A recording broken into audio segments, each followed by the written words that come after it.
पहला question solid state का है, वो सिलेबस का पार्ट नहीं है। दूसरा क्वेश्चन ये बहुत सिंपल है, मोलरता तुमसे पूछा है, मोलरता का फॉर्मूला पता ही है। मैं सॉल्व किसी को भी नहीं करूंगा पूरा, ठीक है। कैलकुलेशन तुम लोग खुद करोगे, WB upon MB volume into 1000। कितना है हमारे पास, विलय का मास 7 ग्राम।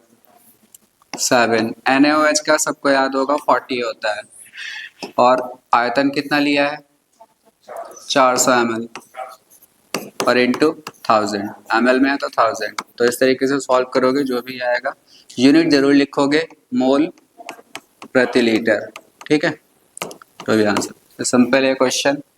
नेक्स्ट क्वेश्चन देखो, प्रथम कोटि अभिक्रिया के वेग स्थिरांक की इकाई।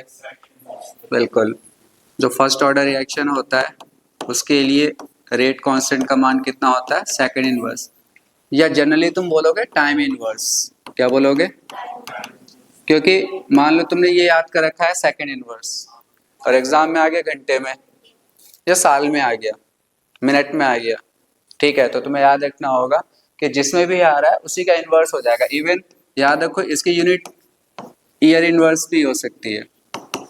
अगर कोई क्वेश्चन ही साल में चल रहा है, वहां पे टाइम साल की हो रही है, बात हो रही है, तो वहां पे यूनिट क्या हो जाएगा, ईयर इनवर्स। और ये वाली बात कहाँ पर होती है, जितने भी कि तुम्हारे नाभिकीय अभिक्रियाएं होती है। एक ही हमारे में क्वेश्चन है, कौन सा है वो, कार्बन 60 का है, किसका है वो, रेडियो एक्टिव कोई क्वेश्चन है ना, ठीक है। NCERT में कि एक बच्चे के बॉडी के अंदर इतना माइक्रोग्राम कोई एलिमेंट चला गया, स्ट्रोंशियम, ठीक है, और उसके बाद में जब वो 10 साल का हो गया तब उसकी बॉडी में कितना स्ट्रोंशियम बचा हुआ है, और जब वो कितने साल का हो गया 60 साल का, तब कितना बचा है। तो वहां पे क्वेश्चन हमारा किस में चलता है, ईयर में। चलो ये हो गया, सेकंड हो गया। थर्ड देखो, मतलब नेक्स्ट, जल अपघटन पर बेंजामाइड बनाता है, ये बहुत इंपॉर्टेंट है। बेंजामाइड क्या है बताओ, बेंजीन पे CONH2, बेंजीन पे CONH2, ये बेंजामाइड है। और हमें पता है कि अमाइड का जब भी जल अपघटन होता है, या तो अम्ल की उपस्थिति में या क्षार की, तो अम्ल बन जाता है, कार्बोक्सिलिक अम्ल। क्या बन जाता है, तो COOH। तो बेंजामाइड से हमें क्या प्राप्त हो जाएगा, बेंजोइक अम्ल, ठीक है। कुछ इसमें से कॉपी तो नहीं करना है, अगर कुछ इंपॉर्टेंट लगे तो कर लेना, ये सब जान पहचान के हैं, ठीक है। जो इंपॉर्टेंट होगा उसकी बात करेंगे हम, वही तुम कॉपी करोगे। अब देखो,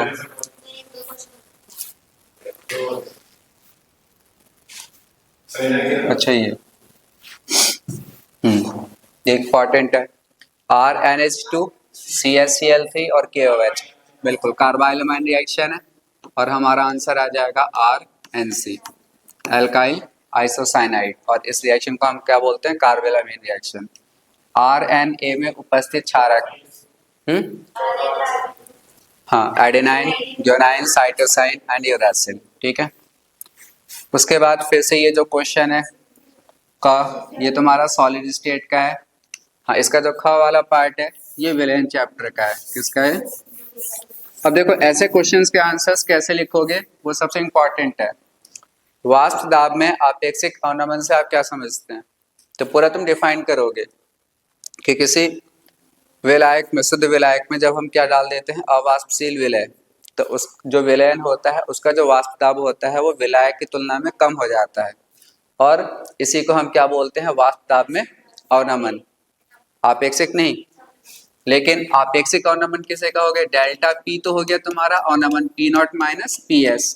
जब तुम इसको P0 से भाग कर देते हो, जो शुद्ध विलायक है उसके वाष्प दाब से भाग कर देते हो, तब ये क्या बनता है, आपेक्षिक अवनमन।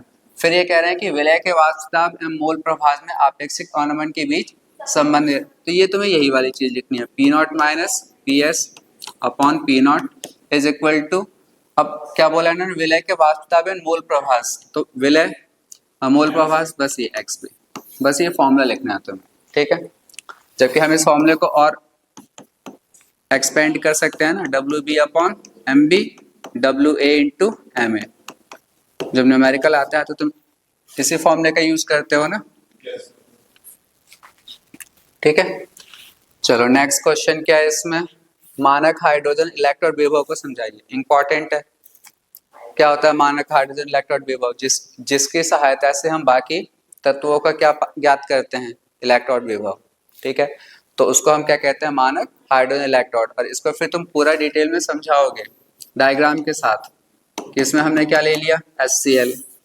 एक हम बीकर लेते हैं और उस बीकर में क्या ले लेंगे, HCl, जिसकी मोलरता कितनी होगी, 1।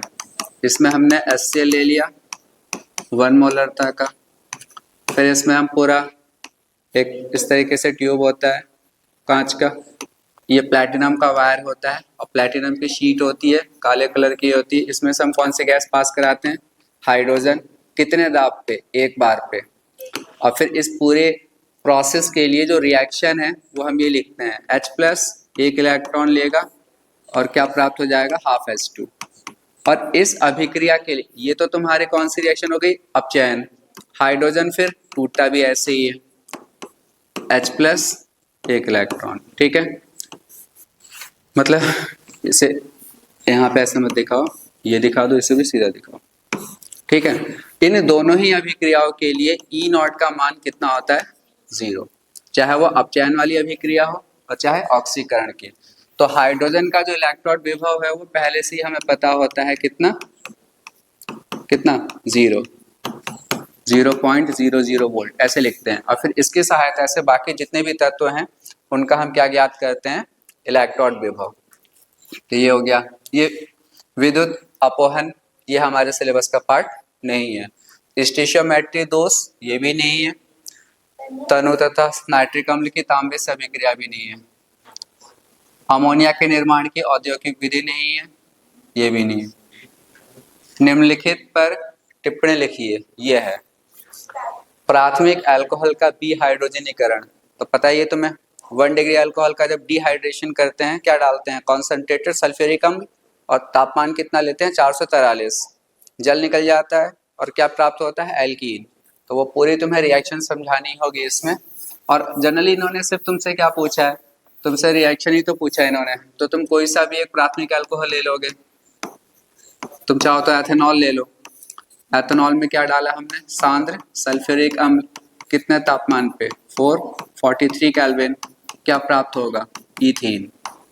क्या निकल जाएगा, जल। ठीक है, डिहाइड्रोजनीकरण यही है ना, या कुछ और है, मुझे लग रहा है डिहाइड्रोजनीकरण तो नहीं बोलेंगे, तो कुछ डिहाइड्रोजनीकरण का मतलब हाइड्रोजन निकलना हुआ है ना। हाँ सही है, ये तो जल की बात हो रही है, ये तो निर्जलीकरण रिएक्शन हो गई ना।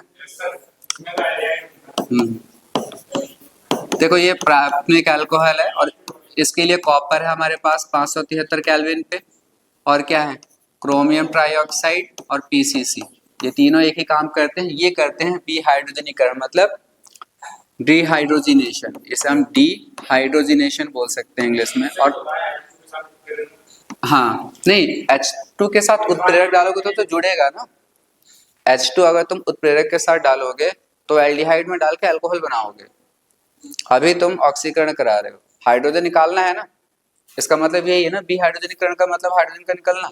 तो इसका मतलब बस ये तीन काम करेंगे। ये तीनों के तीनों क्या काम करते हैं, हाइड्रोजन इसमें से निकल जाता है और तुम्हें किसकी प्राप्ति होती है, एल्डिहाइड की। प्राथमिक अल्कोहल किसमें कन्वर्ट हो जाता है, एल्डिहाइड। फिर देखो फिनॉल का नाइट्रोकरण। अब 2 रिएक्शन लिखोगे यहाँ पे, एक डाइल्यूट वाली लिखोगे कि जब हम फिनॉल की अभिक्रिया किससे कराएंगे, तनु नाइट्रिक अम्ल से। किससे, तनु HNO3 से। तो तुम्हें पता है कि क्या प्राप्त होता है, एक बार ऑर्थो पे नाइट्रो लगेगा, बिल्कुल, और एक बार कहाँ पे लगेगा, पैरा पे। एक बार हमें नाइट्रो मिलेगा पैरा पोजीशन पे। ठीक है, तो ये वाली रिएक्शन तो तुम तब लिखोगे जब तुम्हारा नाइट्रिक अम्ल कैसा है, तनु। सांद्र वाले में तुम्हें पता है पिक्रिक अम्ल प्राप्त होगा।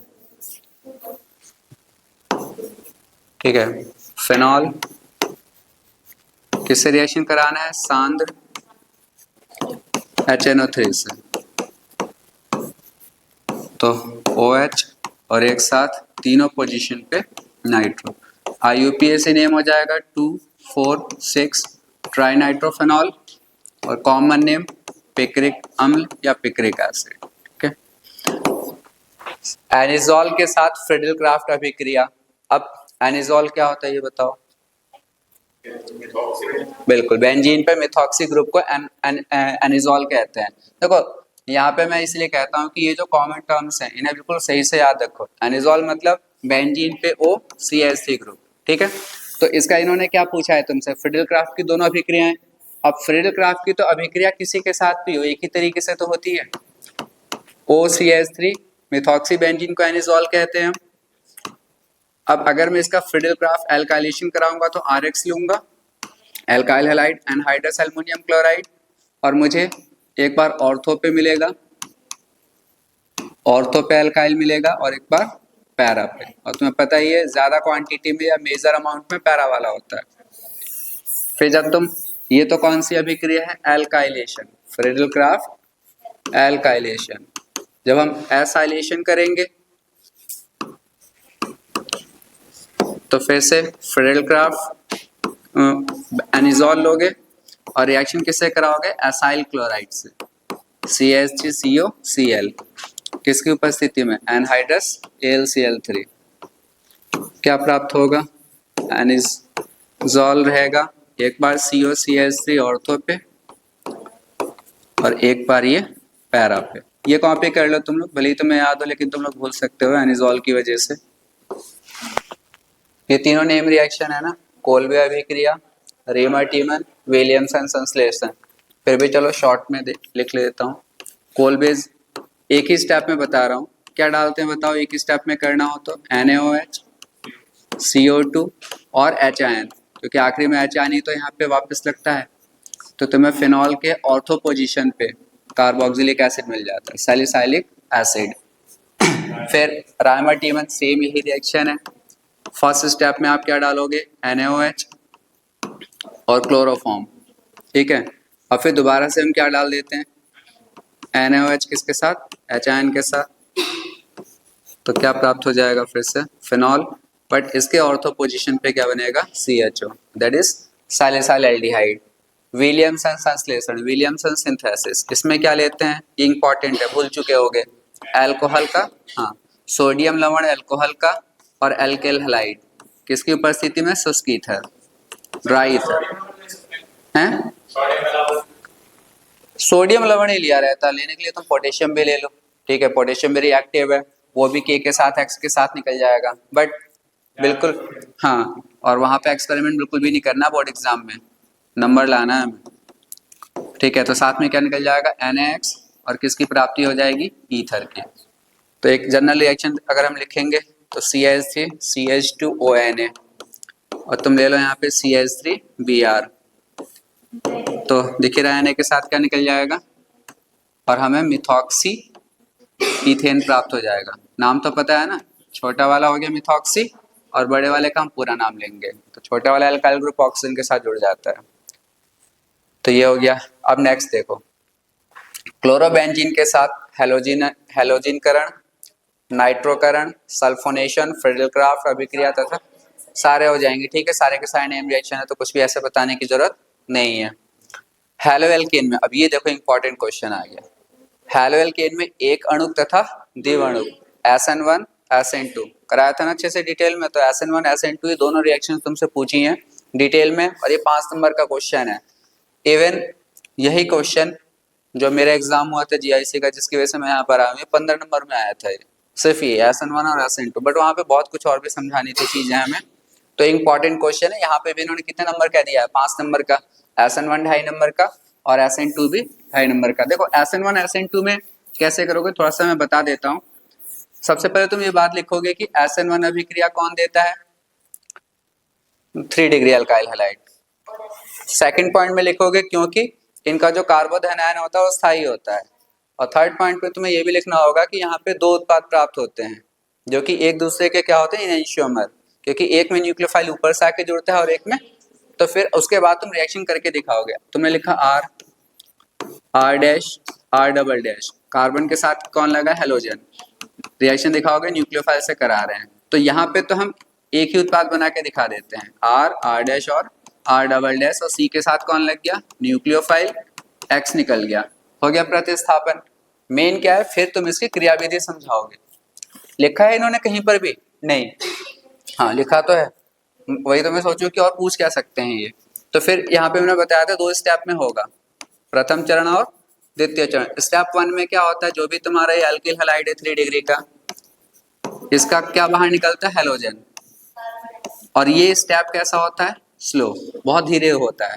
कार्बन अब जो बचा है उसके साथ 3 अल्काइल ग्रुप हैं, ये 3 डिग्री का कार्बोकैटायन है, चार्ज क्या आ गया प्लस, बाहर कौन निकल गया X माइनस, और ये ट्रायगोनल प्लेनर हो जाता है, त्रिकोणीय समतल।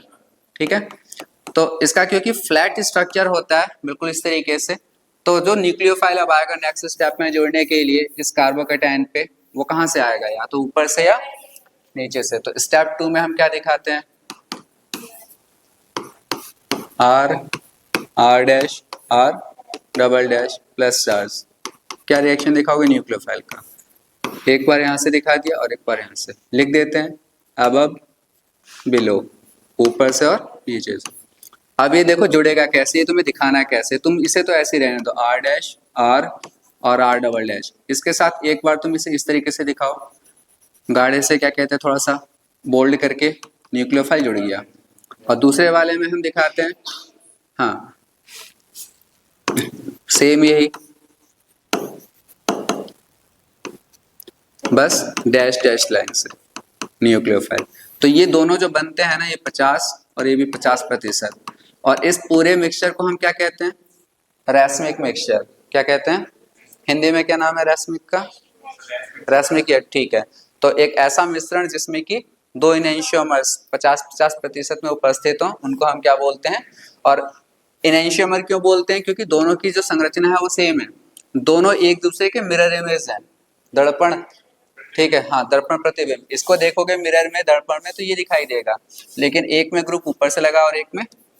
फिर हम आगे ये भी जानते हैं कि अगर लाइट इसमें से पास कराओगे, अगर तुम किसी रैस्मिक मिक्सचर में से क्या पास कराते हैं, लाइट, सनलाइट, तो वो जो नहीं, सनलाइट नहीं सॉरी, प्लेन पोलराइज लाइट, तो वो जो रैस्मिक मिक्सचर होता है उसमें से लाइट निकलती है तो सीधी निकलती है। क्यों, क्योंकि ये जो 50% है, ये लाइट को मान लो क्लॉकवाइज घुमाएगा, तो ये वाला एंटी, तो लाइट ना तो क्लॉकवाइज जाएगी ना एंटी, सीधे निकल जाएगी। लेकिन अगर मान लो खाली यही वाला यौगिक हो, ये ना हो, तो लाइट तुम्हारी कहीं ना कहीं मुड़ेगी, या तो क्लॉकवाइज जाएगी, या अगर सिर्फ ये उपस्थित है तब भी लाइट तुम्हारी या तो क्लॉकवाइज जाएगी या एंटी क्लॉकवाइज। लेकिन दोनों अगर 50-50% उपस्थित हैं तो लाइट का जो रोटेशन है वो कैंसिल हो जाता है, और लाइट कैसे निकल जाती है। तो तुम्हें एक बार पहले एक सिंपल रिएक्शन लिख के दिखाना होगा, फिर ये 2 स्टेप लिख के दिखाने होंगे साथ में। फिर तुम ये भी लिखोगे, रिएक्शन का जो रेट है, रिएक्शन का जो रेट है वो समानुपाती होता है किसके, सिर्फ और सिर्फ एल्किल हैलाइड के, क्योंकि स्लो स्टेप में एल्काइल हैलाइड है। तो यहाँ पे जो रिएक्शन का जो रेट है, जिसे वेग कहते हो, वो सिर्फ एल्काइल हैलाइड की सांद्रता पे निर्भर करता है। किस पे निर्भर करता है, एल्काइल हैलाइड की। एक ही तो अणु है ना इसमें, तो एक, तो यहाँ पे इसकी पावर कितनी होगी, एक। प्रोपोर्शनल को जब तुम हटाते हो तो तुम लिख सकते हो रेट बराबर के एल्काइल हैलाइड, शॉर्ट में लिख रहा हूँ, पावर 1। तो क्योंकि यहाँ पे रिएक्शन का जो वेग है एक ही अणु की सांद्रता पे निर्भर करता है, इसीलिए हम लिख देंगे फिर तब जाके कि ये कैसा हो गया, कहाँ गया, एक, एक अणु नाभिक रागी प्रतिस्थापन अभिक्रिया। जब ये तुम यहाँ तक ये पूरा लिख दोगे ना, तब जाके तुम्हारे 2.5 नंबर पूरे होंगे। ठीक है, अगर तुमने ये छोड़ दिया तो, और तुमने इतना लिख के आ गए, फर्स्ट स्टेप सेकंड थर्ड मतलब पूरी रिएक्शन कर दी, तभी समझ लो कि इसकी वजह से 1 नंबर कट सकता है। एंड में तुमने समझाया ही कहाँ कि ये कौन सी रिएक्शन है, SN1। वो तो तभी समझाओगे जब ये वाली बात लिखोगे, और फिर यहाँ पे वो लिखोगे जो मैं बोल रहा हूँ कि रिएक्शन के जो वेग है वो एक अणु की सांद्रता पर निर्भर करता है, इसलिए कैसी रिएक्शन है, एक अणु। ठीक है, ये कॉपी में है तो इसलिए इसे कॉपी मत करो। SN2 में, SN2 रिएक्शन कौन देता है बताओ,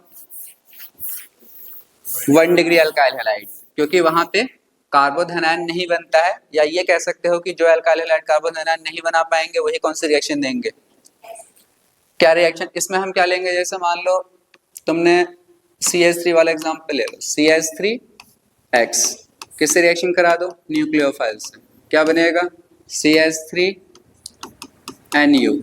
कौन सी रिएक्शन पढ़ रहे हैं हम अभी, बाहर कौन निकल गया, यहाँ पे हम फिर क्रियाविधि कैसे समझाते हैं,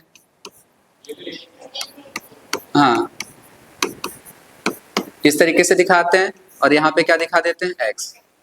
फर्स्ट स्टेप में ही देखो हो, फिर भी हम लिखते हैं थोड़ा सा, यहाँ पे न्यूक्लियोफाइल आता है, बैक साइड से अटैक करता है हमेशा, उस कार्बन पे न्यूक्लियोफाइल या नाभिक रागी पीछे से अटैक करेगा जिसपे कि तुम्हारा निकलने वाला ग्रुप लगा है या हैलोजन।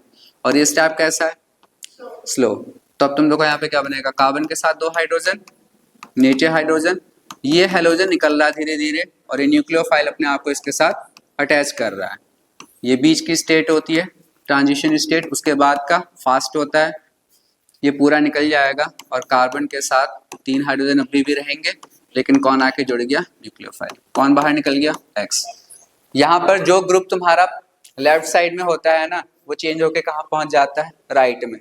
इस प्रोसेस को क्या कहते हैं? Walden inversion. बताया था ना, कुछ हिंदी में भी याद नहीं आ रहा वर्ड। मतलब जैसे छाते का एग्जाम्पल दिया था ना, छाता का नीचे की तरफ है तो बारिश में आदि में क्या होता है? फ्लिप करके ऊपर हो जाता है ना, वैसे इसमें हुआ।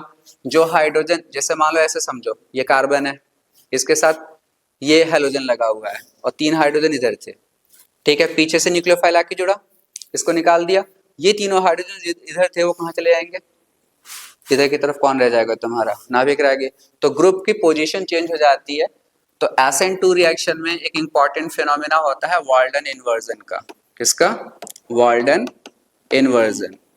इन्वर्जन का मतलब उल्टा हो जाना।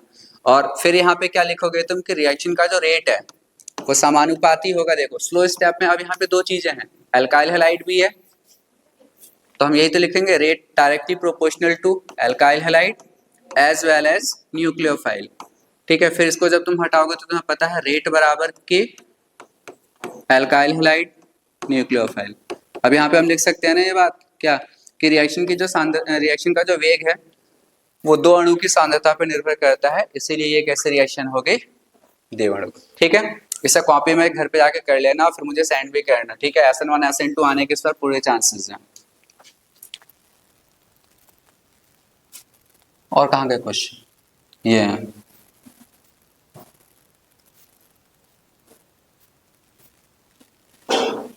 एक दंतुर लिगेंड की उदाहरण से सहायता समझाइए, बताई दोगे। जो एक एटम से जोड़ते हैं एक परमाणु से एक दंतुर, जैसे क्लोराइड आयन, जल, अमोनिया और कौन सा है? Carbon monoxide. ठीक है, कार्बोनिल ग्रुप, ये भी क्या माना जाएगा? एक दंतुरी। फिर ग्लूकोज तथा फ्रक्टोज की संरचना में अंतर स्पष्ट कीजिए, तो तुम आराम से बता सकते हो कि ग्लूकोज में एल्डिहाइड ग्रुप होता है, फ्रक्टोज में कीटोन होता है। ठीक है, ये मेन है। उसके बाद में ग्लूकोज का जो साइक्लिक स्ट्रक्चर होता है, चक्रीय संरचना, उसमें 6 एटम्स होते हैं। साइक्लिक स्ट्रक्चर में कितने अंदर एटम? 6, लेकिन फ्रक्टोज में सिर्फ कितने होते हैं? 5। याद है ना? ग्लूकोज का कुछ इस तरीके से बनता है, यहाँ पे ऑक्सीजन, फ्रक्टोज में तुम्हारा इस तरीके से बनता है। तो ये 2 ही काफी हैं। ठीक है, बाकी तुम बना देना। ग्लूकोज का फ्रक्टोज का साइक्लिक वाला अगर बनाना चाहो तो भी बना देना, नहीं तो कम से कम जो सीधा वाला स्ट्रक्चर हो तो बनाना ही होगा, कि ऊपर एल्डिहाइड फिर OH। उसके बाद में क्या क्वेश्चन है, एक सेल के लिए मानक इलेक्ट्रोड विभव कितना है? 1.1। ये तो मुझे लगता है कि हर साल ही ये क्वेश्चन आता है। ठीक है, ये CBSE बोर्ड का और UP बोर्ड का दोनों का बहुत ही इंपॉर्टेंट क्वेश्चन है, फेवरेट क्वेश्चन है। क्या क्या पूछा है तुमसे? डेल्टा जी, मानक गिब्स ऊर्जा पूछा है ना, मानक का मतलब नॉट लग जाएगा डेल्टा जी। फॉर्मूला क्या होता है? NF E naught cell. और क्योंकि इन्होंने E नॉट सेल खुद ही दे दिया और N का मान Zn न्यूट्रल है +2, तो 2 इलेक्ट्रॉन लूज कर रहा है। फैराडे 96500 इंटू 1.1, ये तो वही हो गया 212 वाला, 212 पॉइंट समथिंग किलो जूल पर मोल आंसर आता है ना। चलो फिर नेक्स्ट देखो, निम्नलिखित पर टिप्पणी लिखिए। वैद्युत कण संचलन ये नहीं है, स्कंदन नहीं है। हाँ, एनिलीन के नाइट्रोकरण की विधि और अभिक्रियाओं के रासायनिक समीकरण लिखिए। ये इंपॉर्टेंट है। क्यों बताओ? एनिलीन का जब तुम नाइट्रोकरण करते हो, कॉन्सेंट्रेटेड HNO3 डाला तुमने, तो तुम्हें पता है कि यहाँ पे 3 उत्पाद बनते हैं। क्या बनते हैं? हाँ, 2% ऑर्थो वाला, 47% मैटा वाला और फिर 51% पैरा। तो इसीलिए इंपॉर्टेंट क्वेश्चन बन जाता है कि ऑर्थो और पैरा तो चलो समझ में आता है, लेकिन ये क्यों बना? इसका आंसर समझाया था कि जो रिएक्शन होती है वो बहुत ही ज्यादा अम्लीय मीडियम में होती है H2SO4 HNO3। हाँ, एनिलीनियम आयन बनता है, क्या बनता है, और जो ये एनिलीनियम आयन है फिर आगे की रिएक्शन मेटा पे होती है। ठीक है, तो वही सब चीजें लिखनी है और रिएक्शन समझाना है और कुछ नहीं है। 3 नंबर का है तो जाहिर सी बात है सबको समझाओगे। किसमें विधि पूछा है ना, तो एक्चुअली में रिएक्शन लिख के नहीं छोड़ोगे, इसमें पूरा लिखोगे। 3 नंबर का है, नहीं पता कि वो आंसर फिर कैसा लिख के दे दें, वो क्वेश्चन तो ये कैसा भी लिख देते हैं। ग्लूकोज की निम्नलिखित से अभिक्रिया का रासायनिक समीकरण, ये तो लिख लोगे। हाँ, ग्लूकोऑक्साइम, ठीक है, CHO CHOH का होल 4 CH2OH, ये ग्लूकोज हो गया। जब इसकी अभिक्रिया किससे कराओगे, NH2OH से, तो तुम्हें पता है कि एल्डिहाइड से अभिक्रिया करता है, तो CH डबल बॉन्ड NOH, बाकी सब नीचे का सेम रहेगा, ग्लूकोज ऑक्साइम। फिर अभिक्रिया किससे करानी है, हाइड्रोजन साइनाइड से, तो एल्डिहाइड साइनोहाइड्रिन बना लेता है, CHOH CN, एक ही कार्बन पे OH और CN दोनों आ जाते हैं, साइनोहाइड्रिन कहते हैं ना, बाकी नीचे का सेम ही रहेगा, CHOH का होल 4 CH2OH। एक्चुअली में दोनों अभिक्रियाएं क्या हमें प्रूफ करके बताती हैं कि ग्लूकोज में एल्डिहाइड ग्रुप होता है। तो मान लो अलग से बोर्ड में क्वेश्चन आ गया कि ग्लूकोज में एल्डिहाइड ग्रुप उपस्थित है, इनको किसी अभिक्रिया से समझाओ, तो हाइड्रोक्साइलामीन का और एसिन का समझाओगे, बेस्ट रिएक्शन है क्योंकि इन्हें करना भी आसान है, ज्यादा इसमें दिक्कत नहीं आएगी। अब परासरण दाब को परिभाषित कीजिए, तो पता ही है वो दाब जो परासरण को रोक दे, ठीक है, उसको हम क्या कहते हैं, परासरण दाब। परासरण दाब और विलय के मोलर द्रव्यमान में संबंध स्थापित कीजिए, तो पाई V WB MB RT, तो यही तो है पाई, और परासरण दाब हो गया पाई, और जो विलय है उसका जो द्रव्यमान है MB, तो इसके बीच में संबंध स्थापित हो गया। फिर क्या चीज, पहले तो तुम डेफिनेशन दोगे, तो परासरण दाब की सिर्फ उतनी डेफिनेशन थोड़ी दोगे जितना मैंने बोला, वो तो मैं समझाने के लिए बोला तुम्हें। तुम पहले परासरण समझाओगे, इसमें क्या समझाओगे कि इसमें जो विलायक होता है वो मूव करता है किसके थ्रू, SPM के, जो अर्धपारगीय झिल्ली होता है उसमें जो विलायक है अपनी ज्यादा सांद्रता से किधर की तरफ जाता है, कम सांद्रता की तरफ, ठीक है। फिर उसके बाद में अगर हम एक इतना दाब लगा दें जो इस प्रक्रिया को रोक दे, ठीक है, तो वो जो दाब है वो क्या कहलाएगा, परासरण दाब। फिर तुमने उसको नीचे पूरा समझा दिया, वो उसको हम दिखाते किससे हैं, पाई से। फिर तुम ये भी समझाओगे कि पाई जो होता है वो डायरेक्टली प्रोपोर्शनल होता है किसके, C के, सांद्रता के। फिर तुम समझाओगे कि क्या कहते हैं, नहीं C और T दोनों के, और फिर उसके बाद में जब प्रोपोर्शनल आ जाएगा तो क्या आ जाएगा तुम्हारा, पाई CRT, ठीक है। फिर इसमें तुम लिखोगे C ये है, R ये है, T है, आंसर तो लंबा हो जाएगा 3 नंबर का, ठीक है। उसके बाद में फिर जब तुमसे ये वाला चीज पूछा है कौन सा, द्रव्यमान में, तो द्रव्यमान में क्या है, तुम इस तरीके से डायरेक्टली आंसर लिख के थोड़ी आओगे, तुम पहले जैसे तुमने लिखा पाई V इक्वल टू CRT लिखा, फिर C को लिखोगे NB अपॉन VRT, 2 स्टेप हो गए। नहीं, यहाँ से तो V हटाओ ना, ये भी नहीं होगा, ये pi equal to CRT, pi equal to NB upon VRT, फिर pi V is equal to NBRT, 3 step हो गए। अब तोड़ो ना NB को, शुरू में तोड़ना ही क्यों है, अब चौथे स्टेप में तोड़ो इसे, WB अपॉन MBRT, और फिर सर्किल कर दो, वहां पे भी देख लो, ये हमने संबंध स्थापित कर दिया। ये तरीका है, आंसर के हिसाब से ही, मतलब मार्क्स के हिसाब से तुम्हें अपने आंसर लिखने होंगे। शून्य कोटि की अभिक्रिया के वेग स्थान, अब इन्होंने क्या पूछा है तुमसे, इकाई, इकाई तो लिख दोगे, क्या होती है, mole, litre inverse, second inverse, zero order का पूछा है ना। व्यंजक क्या होता है, सूत्र पूछा है 3 नंबर में। अब तुम इसमें 3 नंबर में क्या लिख के आओगे, सिर्फ फॉर्मूला लिख के आओगे, नहीं, पूरी की पूरी वो चीज लिखनी होगी तुम्हें, ठीक है। तुम लिखोगे वेग बराबर के R की पावर 0, शून्य कोटि की अभिक्रिया के लिए सांद्रता की पावर कितनी होगी, 0। फिर तुम लिखोगे वेग बराबर के, ये कितना हो गया, 1। अब तुम इस वेग को क्या लिखोगे, माइनस dr अपॉन dt बराबर के, फिर माइनस का इधर क्या रखोगे, dr। इसी में थोड़े से बायो वालों के लिए दिक्कत हो जाती है, बट कोई नहीं, इतना टफ नहीं है, इतना तो सबको पता है।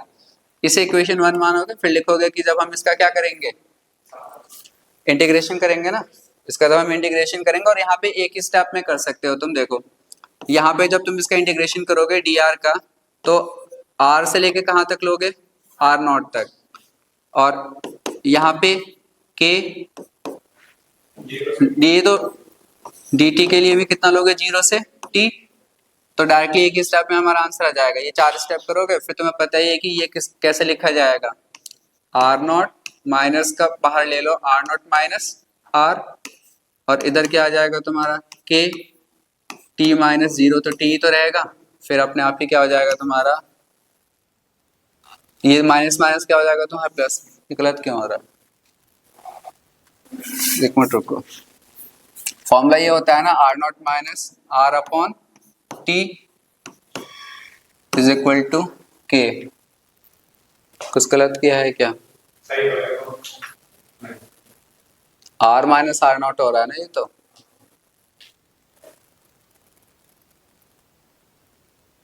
लिमिट्स तो यही लेते हैं ना,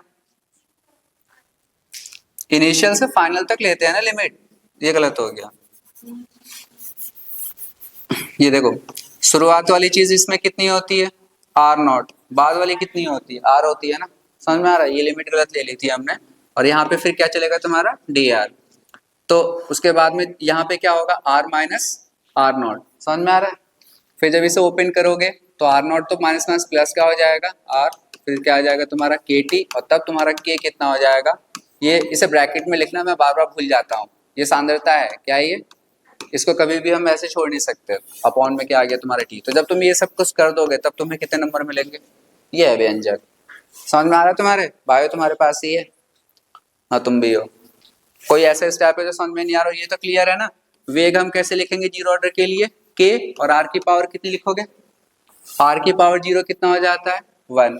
वेग को फिर हम ऐसे लिखते हैं, सांद्रता में जो परिवर्तन है और फिर डी टी, मतलब D R upon D T, किसके बराबर है, के डी टी इसके साथ ले जाओ, इधर क्या बचा खाली डी आर, इधर क्या हो गया डी टी। फिर डी आर का इंटीग्रेशन करना, इंटीग्रेशन का साइन है, लिमिट कहाँ से कहाँ तक लिया, आर नॉट से आर क्यों लिया, नीचे हम कौन सी लिमिट लेते हैं, शुरू वाली, और बाद में लिमिट कौन सी जाती है, बाद वाली। शुरू में कंसंट्रेशन कितना होगा, आर नॉट, बाद में कितना बचेगा, आर। यहाँ पे टाइम शुरू में कितना है, 0, बाद में कितना हुआ है, टी। फिर उसके बाद तो इसकी जगह पर हम क्या लिख सकते हैं, लिमिट का माइनस लिख देते हैं, माइनस रहने दो, R naught minus, sorry limit क्या है हमारा, हाँ ऊपर से नीचे वाले को माइनस करते हैं, आर माइनस आर नॉट, और इसमें डी टी की जगह पर तुम लिखा हुआ टी माइनस 0, तो 0 तो हट ही जाएगा, और एंड में फिर ये फॉर्मूला मिल जाएगा। ये तो जरूर कर लेना, जब ये क्वेश्चन आया हुआ है 2022 का पेपर है, दे सकते हैं ये ध्यान नहीं रखते कि बायो वालों को इंटीग्रेशन आती ही नहीं आती है, इन्हें इससे कोई मतलब नहीं है। फिर देखो संक्रमण तत्वों के सामान्य इलेक्ट्रॉनिक विन्यास व 3 अभिलक्षण गुण लिखिए। इलेक्ट्रॉनिक विन्यास क्या लिखोगे बताओ, बोलो भाई। संक्रमण तत्वों का इलेक्ट्रॉनिक विन्यास, डी ब्लॉक का इलेक्ट्रॉनिक विन्यास ये होता है, क्या होता है, n-1 d1 to 10 ns2, s में 2 इलेक्ट्रॉन, हाँ मतलब 1 से 2 हाँ होता है, 2 लिख सकते हो क्योंकि जनरली n में 2 इलेक्ट्रॉन होते हैं, लेकिन सही कह रहा है कभी कभी n में 1 भी हो जाता है, एक कॉपर के केस में और एक क्रोमियम के केस में, ठीक है।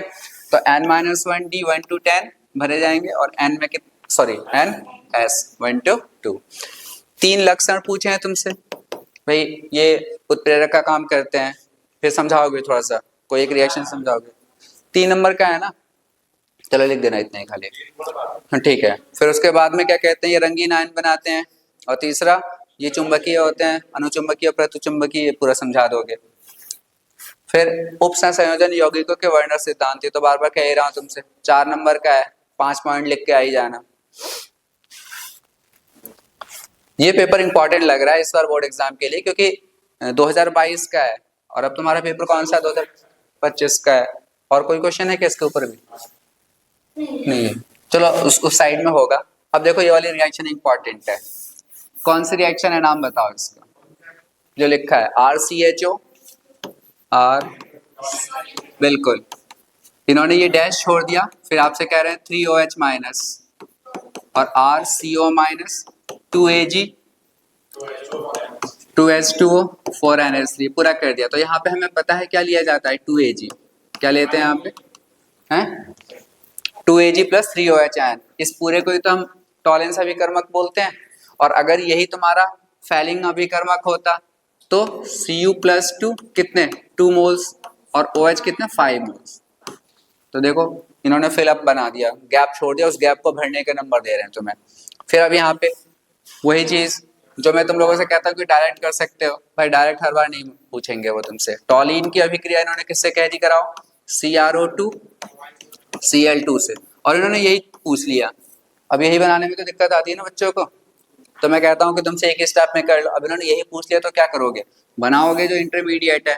और उसका शॉर्ट तरीका बताया था मैंने तुम्हें, मैंने बताया था 2H कम कर दो, CH3 टॉलिन में से 2H कम करके 2 बॉन्ड खाली हो गए, फिर यहाँ पे O, ये वाला O, CrOH Cl2, बिल्कुल ऐसा ही नीचे बना दो, O CrOH Cl2। हाँ तुम क्या कह रहे हो? नहीं नहीं, ये SC से ही माना जाएगा, तुम इसके लिए परेशान मत। तो अगर मैंने यहाँ पे बॉन्ड दिखा दिया ना, ठीक है, तो ये H से नहीं जुड़ा माना जाता है, किसके साथ जुड़ा जाता है, C के साथ ही। तो ये बन जाएगा। उसके बाद तुम्हें पता है कि जब तुम इसका क्या कराते हो हाइड्रोलिसिस, तो क्या प्राप्त होता है, बेंजल्डिहाइड। ये कौन सी अभिक्रिया है, रोजेनमंड। हाँ गैटरमैन कोच है, तो बेंजल्डिहाइड प्राप्त होता है उसमें, तो डायरेक्ट कार्बन मोनोऑक्साइड और HCl से।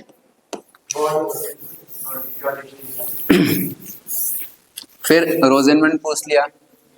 इसमें अब देखो, इसमें इन्होंने कहा कि तुम क्या क्या लोगे कि ये बनेगा, तो बेंजीन लेंगे ना, बेंजीन पे क्या लेंगे, COCl, क्योंकि बेंजोइल क्लोराइड एसाइल क्लोराइड ही लिया जाता है। H2 किसकी उपस्थिति में, पैलेडियम और बेरियम सल्फेट, तो प्राप्त क्या हो जाएगा, बेंजल्डिहाइड प्लस HCl। क्लियर हो गई बात। ये तो डायरेक्ट है स्टेप इन रिएक्शन। फिर से इसमें उन्होंने बीच वाली चीज पूछ ली, बहुत ही, हाँ CS double bond NH, CN पे जुड़ता है तो ये बन जाता है N के साथ H। फिर जब तुम इसका हाइड्रोलिसिस करते हो तो यहाँ पे O, इधर H2, तो एल्डिहाइड प्राप्त हो जाता है। हाँ बाकी देखो नीचे फिर से वही रिएक्शन दे दी इन्होंने, क्लेमेंजन वुल्फ किस्नर दोनों एक साथ, एल्डोल संगनन, कैनेजारो, एल्बोलार्ड, सारे करे हुए, कर लेना घर पे जाके इन पांचों रिएक्शंस को। यूनिट ऑफ वेलोसिटी कौन, ये तो सेम आ गया, कहीं और भी होंगे क्वेश्चंस तो।